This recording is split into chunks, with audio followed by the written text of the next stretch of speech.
with me. It's a scene we have all seen, either in movies or maybe on a vacation where we woke up way too early. Hmm. You're standing on a beach, the sun is just barely coming up, there's that mist over the water, and you're just watching the surfers. It's a very specific kind of morning ritual, isn't it, watching Well, the lineup? Exactly. And if you watch long enough, you start to notice this really stark contrast. I mean, there are two types of people out there. Hmm. You've got the first group, the ones who make it look like they're having some kind of spiritual experience. They catch the wave, they glide, they turn effortlessly. It looks like the ocean is actually helping them. The ones who are in flow. Right. Yeah. And then you have the other group. Oh, The yeah. ones who are just getting absolutely pummeled. They're paddling frantically. They miss the timing. They get pitched forward. The wave crashes right on their head. They get tumbled in the whitewash. It looks exhausting. And painful. It is painful. But I have a feeling we aren't just talking about surfing today. We are definitely not just talking about surfing. We're talking about the state of modern work and, well, life. Because reading through our source material for this deep dive, I got this sinking feeling that most of us, myself included, are in that second group. Wow. We are paddling frantically against waves that are just way bigger than we are. There's a very, very common feeling right now. Mm-hmm. And the source we're diving into today is a book titled I Could Be Wrong. It tackles this head on. It really does. We're specifically looking at part one, the ability to ride the wave of change. And what stands out immediately is that the author isn't offering, a life hack or a productivity tip. No. They're offering a fundamental shift in how we view reality. And it's a shift that sounds so simple, but when you actually try to apply it, it is incredibly difficult.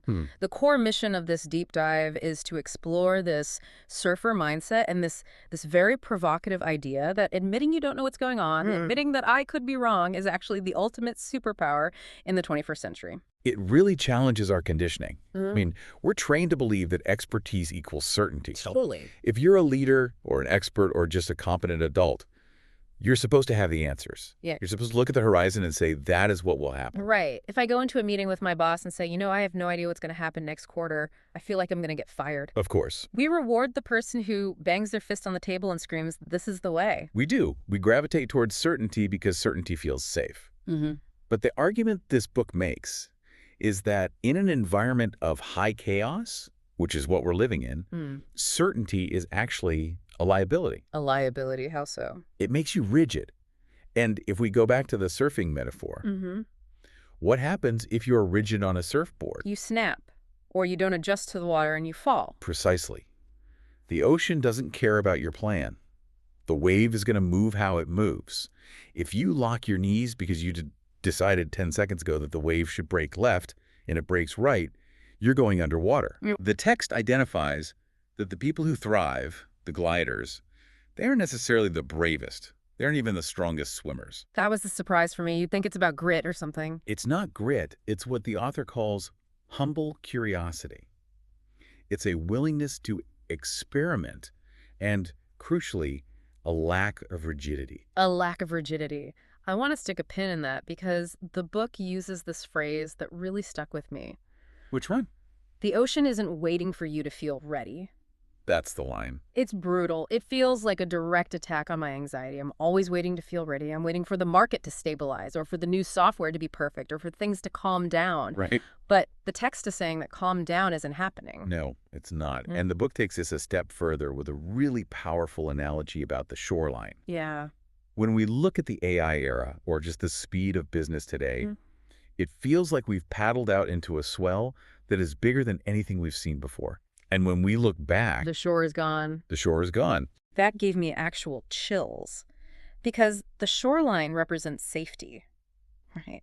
It's where we know the rules. It's where our old job descriptions made sense. Where we had solid ground under our feet. Hmm. A lot of the stress people are feeling right now, burnout, anxiety, that sense of being overwhelmed, is because they are frantically trying to swim back to a shoreline that doesn't exist anymore. They want things to go back to how they were in 2019 or even last year. Exactly.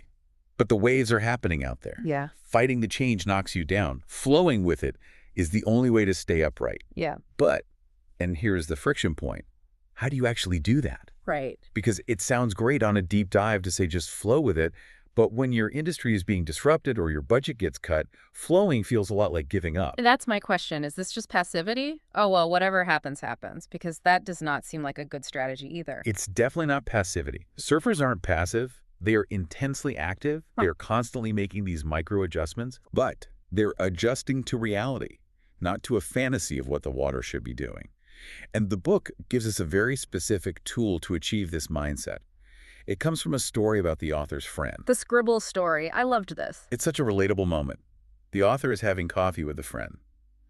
Someone described as having that rare ability to see through nonsense without making you feel small. Which is a unicorn trait, by the way. It really is. Usually people who see through nonsense love to make you feel stupid. True. But this friend is explaining how she navigates her work in large, complex organizations. We've all been there. Endless meetings, politics, competing agendas. And she grabs a napkin or a piece of paper to draw out what she sees.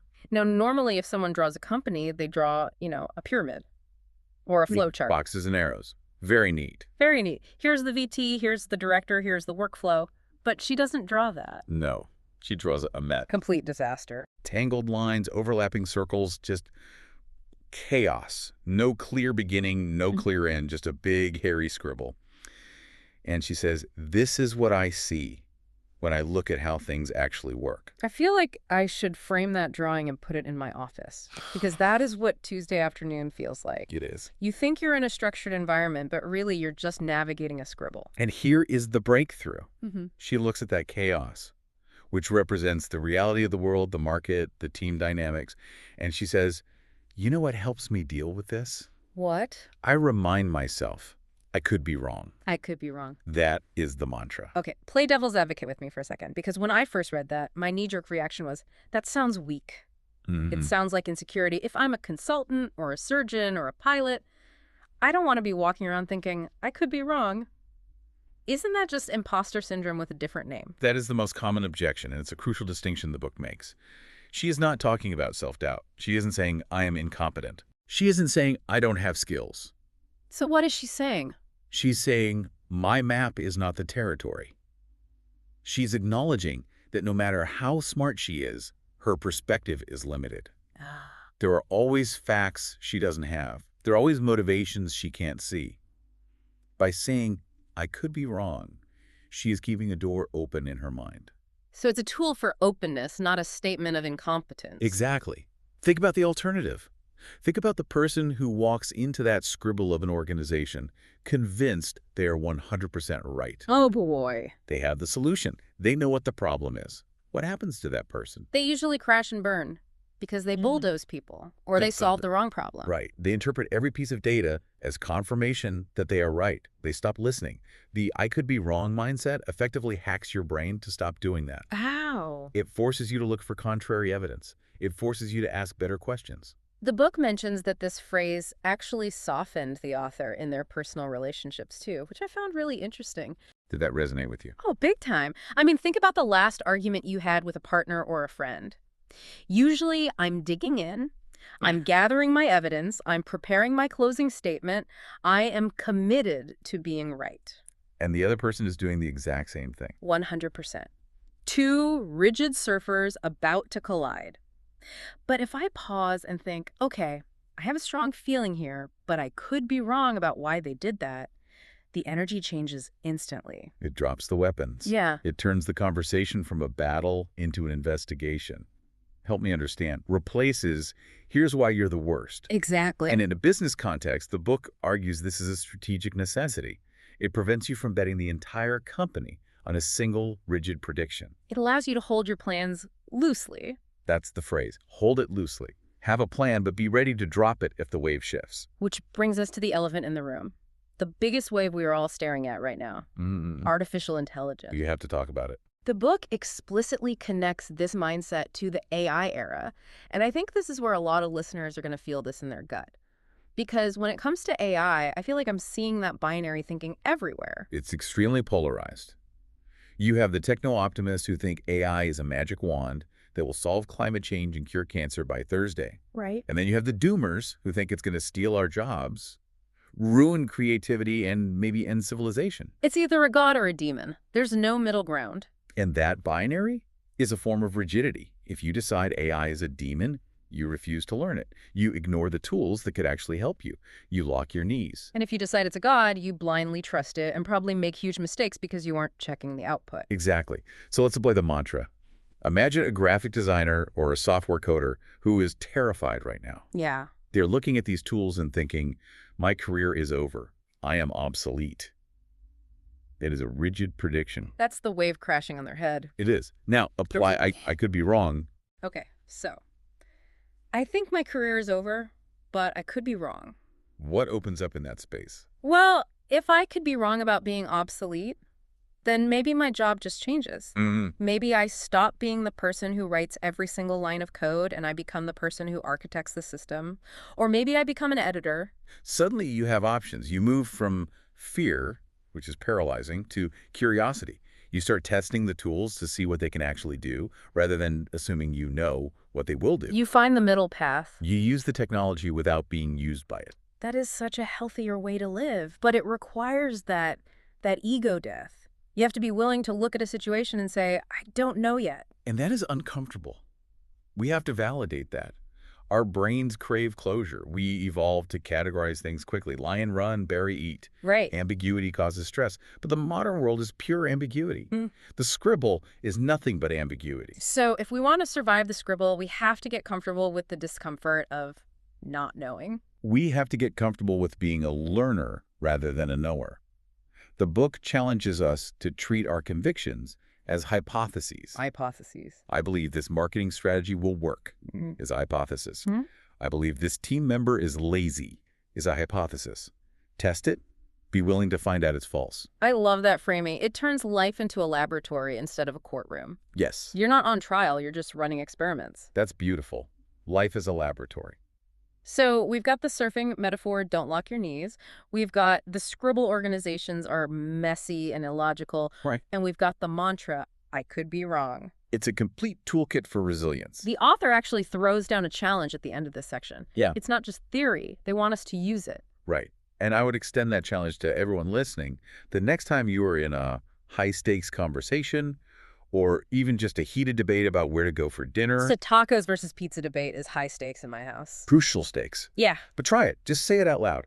I feel strongly about this, but I could be wrong. Watch what happens to the tension in the room. Watch what happens to your own blood pressure. It's almost like a release valve. It is. It signals safety to everyone else. It says, we are in this together to figure it out, rather than, I am here to win. And that brings us back to that shoreline. I think for a lot of us, the hardest part is just accepting that we can't go back. It is. There is a grieving process for the old world, for the old ways of working. But the book leaves us with this really provocative thought to mull over. Okay. The ocean of change is the same as it ever was. It's just faster and rougher now. So you have a choice. What's the choice? You can exhaust yourself trying to swim back to a shoreline that is already underwater. You can spend all your energy wishing things were stable. Yeah. Or you can stop looking at the shore, turn around, and start looking for a board. Start looking for the board. That's the pivot. Because if you catch the wave, if you actually engage with the chaos instead of fighting it, it might not just be survivable. It might actually be fun. You might even glide. You might even glide. I think that is the perfect place to wrap this up. This has been a deep dive into part 1 of I Could Be Wrong. It's a deceptively simple book that kind of rewires your brain. Absolutely. It's the book we need for the era we are in. We'll leave you with that. Try the mantra today. See what opens up. Thanks for listening, everyone. Stay curious. See you on the next deep dive.